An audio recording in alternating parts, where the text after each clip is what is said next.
Bienvenido al podcast de Teología Práctica, donde la teología deja de ser compleja y toma vida para tu día a día. Hola, ¿qué tal? Bienvenidos una vez más a nuestro episodio número 4 del podcast de Teología Práctica. Hola, Brian. Hola. Aquí está Brian una vez más acompañándome para este cuarto episodio. Y gracias por aceptar la invitación, Brian. Nada, me dijeron que esta vez iban a exhortar a alguien. Entonces dije, necesito ir yo. Pues solo que tú seas el que me vas a exhortar a mí porque no sabía esa parte. No, han sido temas muy buenos. La verdad, no me perdí el anterior, que fue el de que estuviste con Roy. De verdad estuvo muy bueno la parte en cómo fue general, pero a la vez no puede ser tan específico porque cada caso es distinto. Entonces me gustó esa parte en cómo se fue canalizando y me ha gustado este tema. Qué bueno, qué bueno.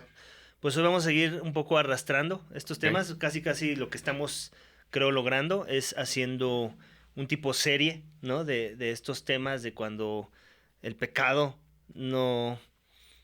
del pecado avanza en la vida de la iglesia, ¿no? Y no necesariamente siempre tenemos casos de éxito donde las personas se arrepienten de su pecado. A veces lo que toca es que la persona sea expulsada de la iglesia, ¿no? Que no es el escenario ideal, pero sigue siendo parte de un proceso y un medio de gracia que Dios nos da en su palabra cuando las personas no responden a la exhortación por su pecado, ¿no? Y ese es el tema de hoy. ¿Cuál debe ser la actitud de la iglesia cuando alguien sale mal por su pecado? Y quiero retomarlo desde dos perspectivas, porque como lo menciona 1 Corintios capítulo 5, en su primer versículo, Pablo exhorta a la iglesia de los Corintios a expulsar a una persona por causa de que no se arrepiente de su pecado, ¿cierto?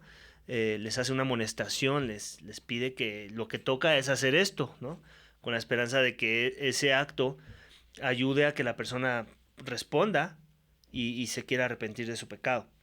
Entonces, de hecho, si quieres lo leemos. Sí. No sé si me quieres acompañar y leerlo tú. Claro. 1 Corintios capítulo 5 y tal vez leer hasta el 4. Perfecto. Hasta el 5. Sí, excelente. En efecto, se oye que entre ustedes hay inmoralidad, y una inmoralidad tal como no existe ni siquiera entre los gentiles, al extremo de que alguien tiene la mujer de su padre. Y ustedes se han vuelto arrogantes en lugar de haberse entristecido, para que el que esté entre ustedes y que haya cometido esta acción esté fuera, expulsado de en medio de entre ustedes. Pues yo, por mi parte, aunque ausente en cuerpo, pero presente en espíritu, como si estuviera presente, ya he juzgado al que cometió tal acción. En el nombre de nuestro Señor Jesús, cuando estén reunidos y con ustedes en espíritu, con el poder de nuestro Señor Jesús, entreguen a ese tal a Satanás para la destrucción de su carne, a fin de que su espíritu sea salvo en el día del Señor Jesús. Muy bien, gracias. Entonces ahí tenemos un ejemplo de alguien que sale mal, que vamos a ponerlo así. Ya se siguieron todos los pasos en el proceso de Mateo 18, versículos 15 al 20. La persona no ha entendido, no escuchó a uno, no escuchó a dos o tres, no escuchó a toda la congregación, sigue sin ver su pecado, sin quererse arrepentir de su pecado. Tal vez sí lo ve, pero no se arrepiente del mismo. Entonces el siguiente paso es la expulsión. No puedes seguirse identificando con la iglesia cuando no está cumpliendo con su perfil de cristiano, que es el que peca se arrepiente. Ese es el perfil de un cristiano. No que el cristiano ya no peca, pero cuando peca se arrepiente. El caso que aquí Pablo está describiendo es de alguien que efectivamente no quiere hacer eso. No se arrepiente de su pecado. Toca echarlo, ¿ok? Entonces, ¿con qué esperanza? Con la esperanza de lo que dice al final, de que Satanás sea el que trate con esta persona, ¿no? Para la destrucción de su carne y que la persona sea salva. Porque aquí ya tenemos que entenderlo desde esta perspectiva. Desde la perspectiva de Pablo, muy probablemente esta persona no es cristiano. Y por eso es que hemos tenido que pasar por todos los niveles y no ver resultados. ¿Ok? Entonces, el que la persona vea grave su pecado como la iglesia de Cristo lo ve, puede ser, y al no verlo, pues, y tenerlo que echar, es con la esperanza de que sí lo vea y de que entonces diga: "Ay, algo está mal en mí. Necesito al Salvador que he estado escuchando, que se me predica en la iglesia, para que no solamente me perdone por mi pecado, sino transforme mi vida y inicie yo un proceso en verdad de arrepentimiento, de restauración". ¿Ok? En este caso, esa es una forma en la que alguien puede salir mal de la iglesia, porque ya, ahora sí que quemamos todos los cartuchos, por decirlo así, de Mateo 18, y ninguno de ellos ayudó a la persona para ser restaurada, para crecer en su santidad. Pero también existen otros contextos en los que, como ya lo dijimos en algún capítulo pasado, no puedes llegar a esa instancia en donde la iglesia formalmente le dice: te echamos, ya no eres bienvenido, no te puedes seguir identificando con nosotros". Simplemente la persona se va y se va también con falta de arrepentimiento de su pecado. Y eso puede suceder que se va en nivel 1 de Mateo. O sea, nada más tuvo la primera exhortación y la persona no quiso escuchar, sintió que eso fue falta de amor, que eso no es amor, porque muchas veces traemos esas ideas, ¿no? Que el que me exhorten, el que me traiga la atención que he pecado, eso no representa el Evangelio de Cristo. Obviamente sabemos que eso no es verdad, es todo lo contrario, pero a veces así se manejan las personas que se dicen ser creyentes. Y se van, y entonces se van mal, desde la perspectiva de que no quisieron responder en arrepentimiento a su pecado. Y eso puede suceder también en nivel 2 de Mateo, con 2 o 3 testigos o con toda la iglesia. Sin importar cuál nivel haya sido, si la persona no se arrepiente de su pecado, o sea, ni siquiera tuvo que recibir una notificación de que ya no puedes seguirte congregando con nosotros, se está yendo mal de la misma manera, ¿no? No tuvo que haber esa formalidad porque tampoco nos lo permitió, por decirlo así. Y el hecho de que ya no quiera trabajar en su pecado, en los procesos que la iglesia tal vez le está pidiendo que considere para crecer en la santidad, para morir a su pecado, y se aparta y simplemente deja de venir, es una forma en la que se está yendo mal la persona de la iglesia. ¿Ok? Obviamente va a tener sus argumentos y eso siempre va a suceder, ¿no? La persona tiene su verdad, ¿no? Y normalmente esa verdad contradice la verdad de aquellos que estén llevando su proceso, ¿no? En arrepentirse de su pecado. Y siempre va a haber esa polaridad, ¿no? Ellos creen que están bien, los ancianos, en el supuesto de que son los ancianos los que hicieron las exhortaciones, pero yo creo que ellos están mal, ¿no? Yo creo que esta es mi verdad y este es el trato que se me debió haber dado, y va a haber miles de argumentos, ¿no?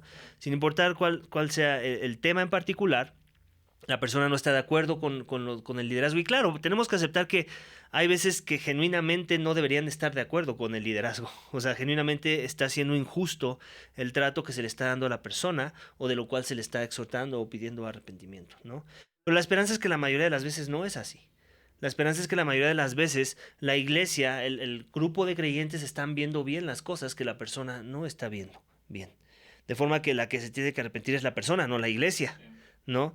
Y es en ese sentido que tenemos que entender ahora cuál es la postura de la iglesia cuando alguien se ha ido. Sin importar que lo tuvimos que expulsar o que simplemente decidió dejar de venir porque no quiso seguir un proceso. No estaba dispuesto a ser juzgado en un proceso de Mateo 18. ¿Qué hace la iglesia? Es un tema muy difícil. ¿Por qué? Porque aunque no lo hemos expulsado como tal, casi como haber hecho una carta y decirle: tú ya no puedes venir, ¿no? Hay un sentido en el que la persona se autoexpulsó. ¿Estás de acuerdo conmigo? Sí, claro. O sea, nadie se lo dijo, la persona simplemente ya no quiso seguir un proceso de seguir considerando la exhortación, ¿no? Por su pecado, y se autoexpulsa, aunque ellos no lo van a llamar así, ¿no? Pero es así como se tiene que ver. Ya te autoexpulsaste, ahora ¿cuál debe ser la postura de la iglesia hacia tu persona? Es un tema difícil de tratar. ¿Por qué? Porque la persona creó vínculos, la persona hizo amistades profundas, la persona sirvió con otros miembros de la iglesia, la persona mostró fidelidad en muchas áreas de la vida de la iglesia. Eso generó tal vez un impacto en algunos miembros de la congregación, tal vez sirvió de ejemplo para algunas cuestiones de la piedad, para que otros crecieran en su piedad. Pero eso no cambia el hecho de que ahora está parada en un lugar en donde su testimonio se pone en tela de juicio. Sí. ¿Qué hacemos ante esa situación, Brian? Y es complicado cuando incluso la propia iglesia, la propia congregación o los amigos, las personas que se acercaron a él consideran que pues no es tan grave. Consideran que, bueno, pero todos pecamos. Bueno, es que todos vivimos, bueno, es que yo ya me arrepentí, sí, pero no estás dejando de hacer ese pecado, ¿no? Bueno, es que ya se arrepintió, yo ya hablé con él y me dijo que se arrepintió, pero que ustedes son los malos. Y además, ¿cómo estamos reflejando el amor de Cristo? Y ahí y es donde juega un mal contexto de la palabra de Dios, un mal juicio de lo que Dios quiere para el pecado, porque el primer pecado que hubo, Dios no lo toleró, o sea, evidentemente hubo acción, que fue con Adán y Eva, ¿no? Hubo pecado y hubo una acción, pero muchas veces nosotros humanamente queremos decir, no, es que, no, ¿cómo crees? No, es que tenemos que mostrar amor para con él, y creo que este episodio va a ayudar y va a dar luz a ese tipo de acciones, qué no hacer y dejar de hacer o qué hacer. Muy bueno que lo pongas en esa perspectiva, porque es verdad, las emociones empiezan a aflorar, ¿cierto? Sí. Y a veces el error que comete la iglesia es poner las emociones por encima de las convicciones, ¿cierto o no? Y cuando hacemos eso, ya de por sí sabemos que la cosa va a terminar mal. Sí. No podemos caer en ese error. La iglesia, antes que emociones, debe mostrar sus convicciones. Y sí, las emociones no son malas, siempre y cuando las subyugamos y las filtramos a través de las convicciones. Definitivamente queremos seguir mostrando compasión a la persona, pero no asumir que no se le ha mostrado compasión, para empezar. No asumir que no se le ha amado. No asumir que porque tú ya te enteraste del proceso en el que la persona se fue, la persona tiene razones válidas para haberse ido por un maltrato, o porque no se le tuvo paciencia, o por lo que sea, o porque en verdad tiene los argumentos válidos para haberse ido.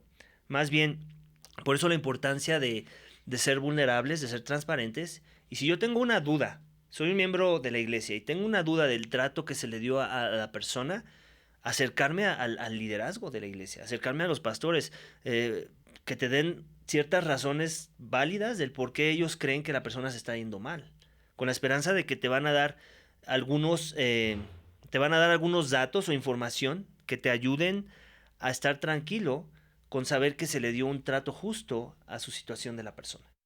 Y creo que es importante, brother, decir justo lo siguiente, ¿no? Así como tú te vas a acercar en amor, en sumisión a tus pastores, el preguntar el por qué se fueron, tú también debes estar preparado en llevar tus argumentos del por qué tú sostienes tal postura, ¿no? Claro. Porque sí, tú vas a pedir explicación, pero aguas, no es membresía a la carta. Evidentemente, tú tienes que sujetarte y decir, bueno, mi pastor me va a dar una explicación, pero yo también tengo que dar una explicación y bajo estos parámetros, que en este caso es la escritura. Claro. Porque pueden decir, yo veo el amor de Cristo de esta manera, sí, pero en realidad no es por ahí. En realidad el amor de Cristo se ve así. Claro. Sí, no es en base a mis preferencias. Exacto. O sea, cuando alguien se va de la iglesia, siempre va a ser, la esperanza es que siempre va a ser doloroso, ¿no? Sin importar si fue evidente que su pecado era evidente, tanto que no hay muchas preguntas que hacer, o su pecado fue tan bien escondido que todo el mundo tiene preguntas. Sin importar cuál de los dos escenarios es, siempre debe ser doloroso cuando alguien se va de la iglesia. Es alguien a quien conocimos, es alguien con quien tuvimos tal vez algunos momentos agradables, compartimos tiempo juntos, tal vez compartimos los alimentos, yo qué sé, ¿no? Siempre debería ser doloroso para la iglesia cuando alguien se va. Pero no vamos a justificar eso para entonces frenar procesos. No, el dolor no puede ser otra vez, los sentimientos, el dolor no puede ser mi fundamento para el trato que se tiene que dar a la persona que se va mal. ¿Estás de acuerdo conmigo? ¿Por qué? Porque yo antes que cualquier cosa que quiera que la persona reciba en compasión de mi parte, tengo que estar pensando en la iglesia local, en los que se quedan, no en los que se van. Mi corazón debe estar más cerca de los que se quedan que de los que se van. ¿Por qué? Porque los que se van han decidido irse. Y muchas de las veces ni siquiera te preguntaron, ni siquiera te avisaron. Sí, claro. Simplemente decidieron irse, nunca pidieron consejo, nunca se acercaron a hermanos maduros para ver si la decisión era la correcta. Normalmente son decisiones que se toman en la carne, y impulsivas y fundamentadas en el pecado mismo de la persona. Entonces, esa persona ya tomó su decisión. Ahora tú te quedas. Tal vez no tienes toda la información de cuánto del por qué se fue en una razón válida o no. Lo que toca es hacer preguntas correctas, acercarse a las personas correctas para obtener respuestas correctas a esas preguntas correctas, ¿ok? Y no simplemente asumir que no se hizo nada bien. No, ese es el peor error. Sí. O sea, el que alguien se vaya enojado no es asumir, entonces algo se hizo mal. Eso habla mucho de cómo estoy yo también filtrando las cosas. Tal vez también soy una persona muy emocional. Y por eso es que me dejo llevar por, esta es mi primera inclinación, algo se hizo mal. ¿Por qué no pensar, algo se hizo bien y la persona no le gustó? Porque tenía que ver con su llamado al arrepentimiento. Sí. O su llamado a perdonar o a pedir perdón, yo qué sé, ¿no? Entonces, como iglesia, tenemos que ser bien ubicados en nuestras convicciones. ¿Cuál es mi llamado? ¿Yo qué me quedo? Mi llamado es a buscar la unidad, sí, buscar la reconciliación, pero también hacer preguntas válidas que me ayuden a estar tranquilo de saber que se dio un buen trato al hermano y por el cual la iglesia no hay nada de lo que se tenga que arrepentir. Más bien es el hermano que se fue que Sí. sigue en su necesidad de buscar el arrepentimiento. Entonces, tenemos que tener mucho, mucho cuidado porque es precisamente en esos momentos cuando las emociones están más a flor de piel, ¿no? Es la persona tal vez que me compartió el evangelio y ahora ya se va. ¿Qué está pasando? ¿Qué están haciendo los líderes? ¿Qué está haciendo la iglesia? ¿Por qué una persona así que me ayudó tanto de repente ya no está aquí? Sí, vamos a ver cuáles son las razones. Vamos a escudriñar la información. Y la otra es esa. No siempre se te va a dar toda la información. Creo que hay sabiduría en saber escoger qué información se le va a dar a la iglesia desde la perspectiva de los pastores, Claro. que sea suficiente para apaciguar los corazones, para que los corazones queden en paz, tranquilos, convencidos de que hubo amor, de que hubo un buen trato, de que se mostró un espíritu de mansedumbre, como vimos la sesión pasada, ¿ok? Y de que hay humildad en el proceso. Ya con esa información que los ancianos consideren que sea suficiente, los cristianos deberían de estar dispuestos a querer seguir caminando con la iglesia, los que se quedan, ¿ok? Y al mismo tiempo, entonces, poner una postura de dónde estoy yo parado. Sí. ¿Soy de la iglesia? ¿Sigo siendo yo parte del cuerpo? ¿O voy a empezar a poner pies afuera del cuerpo? En donde me quiero ver como el cristiano buena onda, más maduro espiritualmente, y digo Sí. maduro entre comillas, ¿no? Y que la realidad lo que estoy mostrando es que tengo falta de convicciones. En donde sigo con la iglesia, me sigo involucrando, sigo asistiendo, sigo sirviendo en los ministerios, pero también por acá estoy escuchando al hermano que ya no asiste a la iglesia, ¿no? Que se fue enojado, que tal vez ya ni siquiera hermano es, y lo demuestra en muchas direcciones por su falta de arrepentimiento, ¿ok? Pero yo lo sigo tratando como un creyente, le sigo dando por la suya, sigo creyendo su versión de los hechos, y muchas veces, tristemente, he escuchado esto, de que piensan los hermanos que se quedan, no, esto ya es una lucha de egos, entre el liderazgo y la persona que se fue.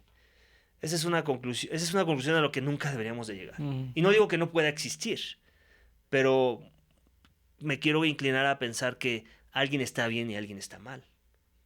Con la esperanza de que la conclusión la mayoría de las veces es que el que está mal es el que se va, no los que se quedan, no los que llevaron el proceso de llamar al arrepentimiento a un hermano. ¿Estás de acuerdo conmigo? Sí. Entonces, no podemos ser neutrales.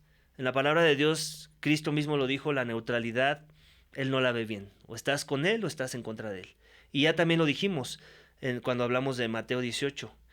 Cuando la iglesia ya hizo un veredicto sobre dónde está parado alguien, es Cristo el que está haciendo ese veredicto. Sí.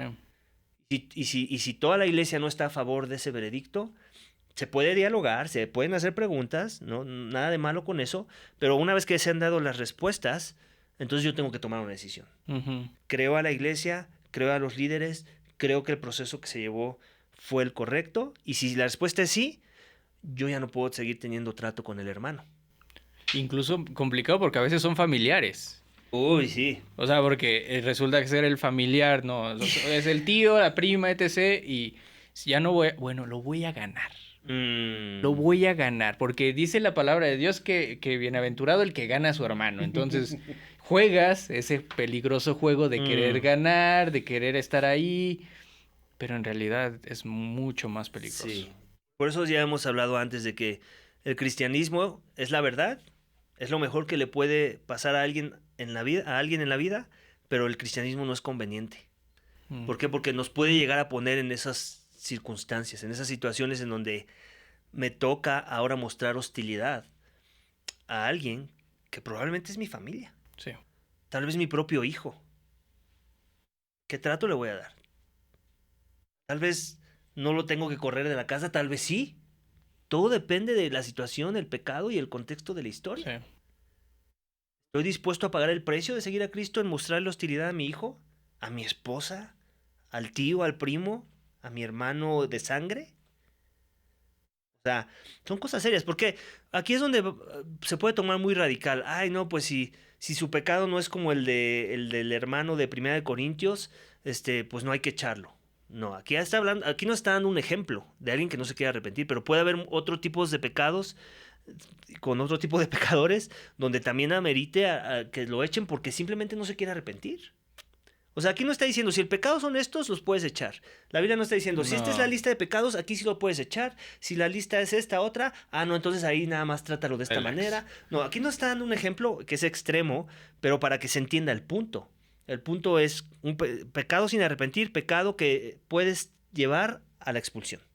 Y curioso cómo les dice, o sea, este pecado ni siquiera se escucha con los de allá afuera. Y ustedes lo están entreteniendo, lo están Lo solapando. están solapando.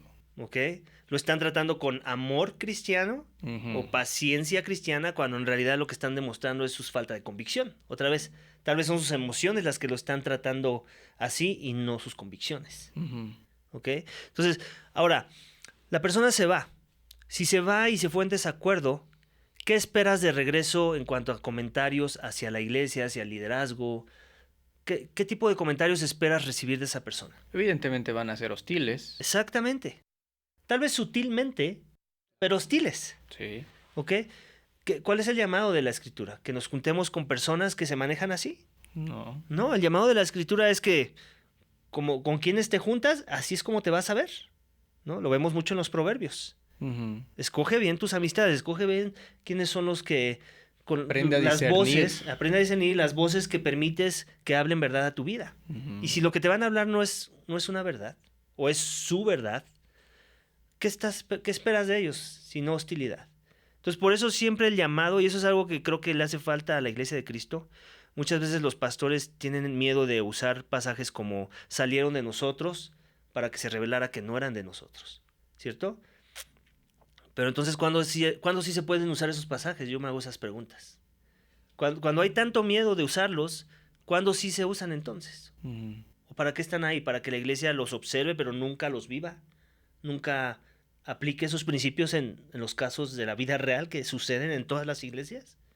Creo que tenemos un llamado a vivir la fe que no es fácil de vivir. Ujú. Y muchas veces el problema o por lo que se justifica el no mostrar hostilidad es porque tenemos un llamado a la unidad. Pero tristemente, o más bien, la verdad nos demanda que la unidad, en medio de la unidad, demostremos hostilidad. Si no, nunca va a haber unidad. ¿Estás Sí, de acuerdo conmigo? Sí, sí, sí. O sea, tenemos que pintar bien claro la línea de quiénes están mostrando ser y quiénes no están mostrando ser. Eso es lo que va a traer unidad a la iglesia. No lo contrario, no difuminar la línea para que todos nos veamos como que somos, porque tal vez estamos diciendo las palabras correctas de la fe, de las convicciones, pero nuestros frutos están totalmente apartados de esa realidad. Entonces tenemos que tener muy claro cuál es el llamado, cuáles son las convicciones, qué es lo que estamos buscando, cómo queremos que se vea la iglesia, cómo la Biblia dice que debemos de vernos, ¿no? Y en base a eso, tratar los diferentes aspectos y situaciones de las personas. Entonces, si tú me preguntas a mí, Brian, normalmente cuál es mi postura o mi exhortación a la iglesia local, cuando alguien se va mal, es aléjate de ellos. No te van a dejar nada bueno. Nunca los vas a ver decirte, por cierto, sométete a tu pastor. Por cierto, ama a tu iglesia, sacrifica por ella, ve la extramilla. Tú no vas a escuchar esas exhortaciones. Y si las escuchas van a ser fingidas. Porque si eso fuera verdad, no se hubieran ido. Sí, claro, porque no se están sujetando. Exactamente. Entonces, mi llamado siempre es ese, aléjate de ellos, mejor enfócate en seguir creciendo en las relaciones de los que se quedan, Ujú. en tu relación íntima con ellos. Que ese sea tu enfoque. Ellos sí quieren seguir viviendo el evangelio junto contigo. Los que se fueron ya fueron claros en que no quieren continuar. Sí. Aunque te digan con sus palabras que contigo sí. Porque así sucede. Muchas veces son más instrumentos de Satanás para seguir sacando a otros del buen camino. de la sana Sí. doctrina, de la sana práctica de la doctrina. Y es brutal porque al final la escritura lo dice, o sea, hasta los demonios conocen, saben y tiemblan, pero... Sí, o sea, ah, no se trata de cuánto sabes, no se trata de cuánto conoces, se trata de cuánto practicas sí, la teología. Y la sana práctica de la teología, aunque no es fácil, para nadie lo es, no es imposible, porque el Espíritu Santo de Dios que mora en nosotros nos da el querer como el hacer. El Sí. Espíritu Santo nos empodera para vivir la fe, para arrepentirnos de nuestro pecado, para crecer en la sana doctrina, para renovar nuestro entendimiento y para buscar la unidad en medio de nuestro pecado. ujú, Y si eso no sucede con un hermano que se va enojado porque no está de acuerdo en cómo se está tratando la situación, la esperanza es que tiene la razón. La mayoría de las veces no es así. La mayoría de las veces simplemente es su pecado, su impulso pecaminoso que los aparta de la familia de la fe. Me gustó lo que mencionabas, así rápido, como mencionaste acerca de las convicciones. O sea, entonces, ¿quién es tu Señor ahora? ¿No? O sea, pasa esta situación, ¿quién te está dominando? ¿Son tus emociones? ¿Son tus sentimientos?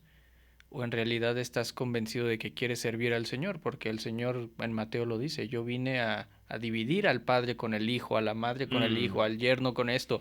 Yo soy la piedra de tropiezo, o sea, te lo habla, lo dice. Ujú.